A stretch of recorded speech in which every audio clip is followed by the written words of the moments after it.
Hey guys, today is January 5th at 7 p.m. and I'm finally coming back to Rocket Robot on Wheels. It feels good to be back. I spent some time editing this footage from 20 minutes down to 13 minutes because there were just a lot of things that were either slow or... Honestly, the levels are big and the movement is kind of slow in this game, so... I feel like it'll be more...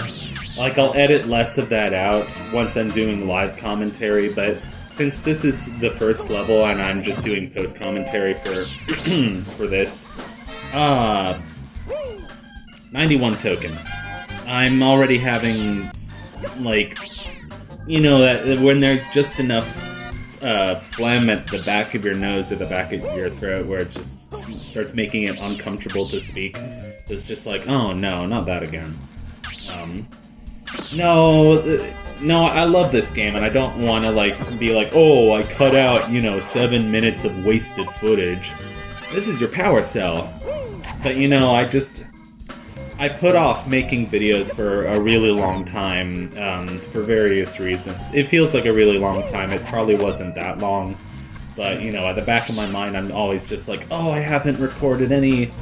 Helium Lemon videos in a while. I should get back to making videos for my channel. I want to make progress on Rocket Robot on Wheels. Weird and unfortunate things are happening. And finish Anodyne and Jimmy and the Pulsating Mass.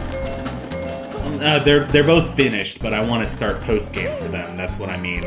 This is Beware, which just reminds me of WiiWare.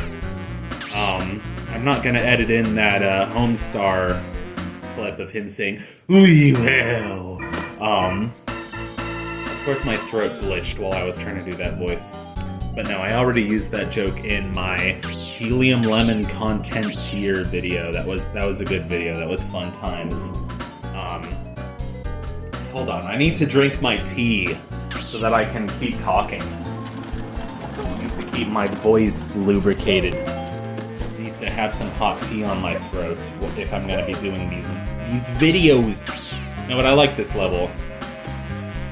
I said this game was from 1997. I could be wrong. It could be 1999. But it's a surprisingly good 3D platformer that gets really slept on. Y'all know that I'm a big fan of Nitrorad, and he's kind of the king of doing video essays / reviews, like really in-depth reviews of obscure games, 3D platformers, other kind of stuff like that. Whatever you would call Blue Stinger. Blue Stinger is such a badass game. It's so funny. Honestly, his video of that... Oh, I love the queen bee on the wall. His video on Blue Stinger totally makes me want to play that game. It looks hilarious and amazing. Even though that's not the kind of game I typically play. Like, survival horror. I mean, that game's more comedy than survival horror. It's also more like,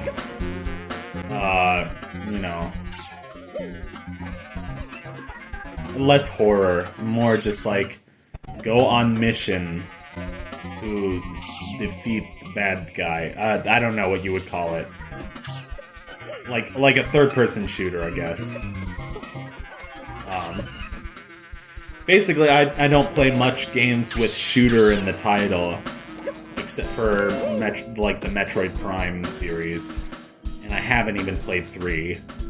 And I never beat 2. I kind of gave up on 2. I have beaten 1 once. I should probably beat it again. Just, but I would have to get my Wii set up. I mean, my Wii U. Because I have a Wii and a Wii U, but that game, I have it on Wii U Virtual Console. Meaning I have the Wii edition of the game, which is such a stupid way of explaining it. I love it. I had a whole bunch of spaghetti for dinner. And yeah. Just instead of giving too much information, I'll just say it's going right through me, and I'll need to make a quick visit after I do end this video, but it'll be fine. Speaking of which, this is the hot dog car, because it's Coney Island, because it's like, you know, like you get your hot dogs, you go to Coney Island. I feel like, you know, I'm from New York, so of course I've heard of Coney Island, but like I feel like everybody, if they've heard of America, they've heard of Coney Island, or maybe not. Like if they've heard of New York, they've heard of Coney Island. I don't know. I don't know why that was so specific. It was like, oh, you're not on the starting line. It's like you have to go to the starting line and then wait. It was very stupid. Like, the race started without me, basically. I had such a hard time controlling this stupid hot dog car, hot dog mobile. And I love the exhaust pipes or ketchup and mustard. That's so cute. I love these little dots that lead you around the island. They're kind of like candy corn. They're just funny looking. No, you know what they look like? They look sort of like badminton pucks or birdies without the part of it that's the ball. Badminton is one of the like few sports that I played with my family. I, you know, grew up in the city, was more into music and computer games, never played sports. And I usually just blame that on the fact that, you know, I grew up in an apartment. We didn't have a backyard. But, you know, I guess I was just not athletic as a kid. I'd like to be more athletic, you know, I'd like to get in shape. I'd like to lose a few pounds. Anyway, I don't know why I'm talking about that. But yeah, as a kid I swam a lot. And I'm trying to get back into that. As a kid, I played ping pong with my parents and badminton occasionally. I also played like basketball and volleyball in school. Basketball I was never ever good at, but volleyball I was sort of okay at. Sort of. I remember once in high school I accidentally did like a trick shot, like with the volleyball. I like, what do you call it? Just hit it. It's kind of, like, volleyball is very satisfying because you kind of, like, bunt it with your fist into the air. But yeah, I hit it into, like, the basketball net. And I was like, oh my god, so epic. I had so much trouble with these rings that, yes, I kind of abused save states to get past this part. Why did I have so much trouble with these rings? Well, honestly, because I had a lot of trouble controlling this stupid car. Like, the turning, the physics is just awful. But anyway, I swear, I cut out like 10 minutes of me failing at that. That was, way worse than what you saw. Okay, not 10 minutes, maybe 4. I cut out like 4 minutes of me failing him. No, not 4, maybe 2.5. Anyway, here's Galaxy 2000. There's two tickets that you have to get from this thing. I don't know why I started doing that weird accent. One is just like riding it like normal, and the other is going through the targets like this. And it's honestly, it's really hard to tell where in space they actually are. So I kept missing them. But anyway, that was a good part of that was a big reason why this particular footage, this video was so long, is because half of the footage was me failing at this roller coaster. It's like I said earlier, this roller coaster is like one of my favorite parts of the level and one of my most like nostalgic parts of the game.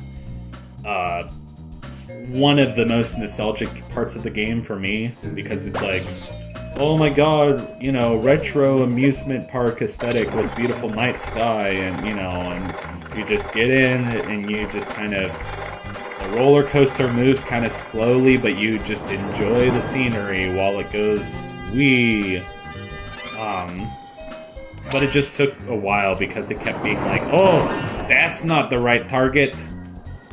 Anyway, there was no text that popped up when we hit target 2, which is stupid because I guess we went through it too fast. But it should give you feedback, be like, hey, you hit target number 2, good job. And I hate that there's that one purple token that's floating in the middle of the air right there, because that's so easy to miss.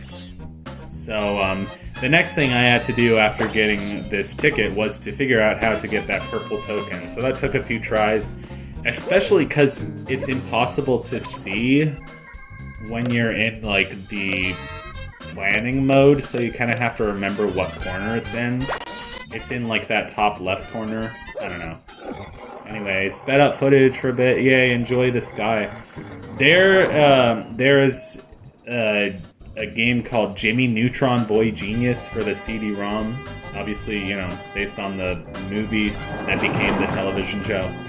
But it has an amusement park level that has like an Egypt-themed roller coaster ride. But like when you're at the top of the roller coaster, you can see the entire city, and it's like all these nighttime city lights over like suburbia. It kind of reminded me of like when I came home from California that one time. I was in California for like 10 days in summer of 2023, and I took like a red-eye flight back home. So I remember the city lights being very pretty, because California is very suburban and very spread out and very deserty, you know, with some beach, of course, and some mountains, but I was in Sacramento, which is basically the northern part.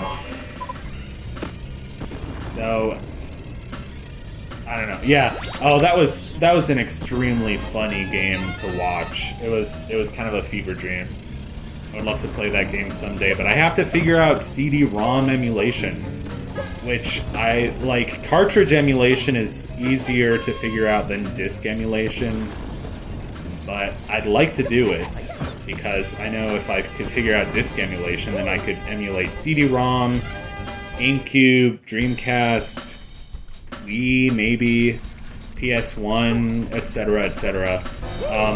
Okay, I have to end the episode here. Okay, bye. Next time, see you in the dinosaur.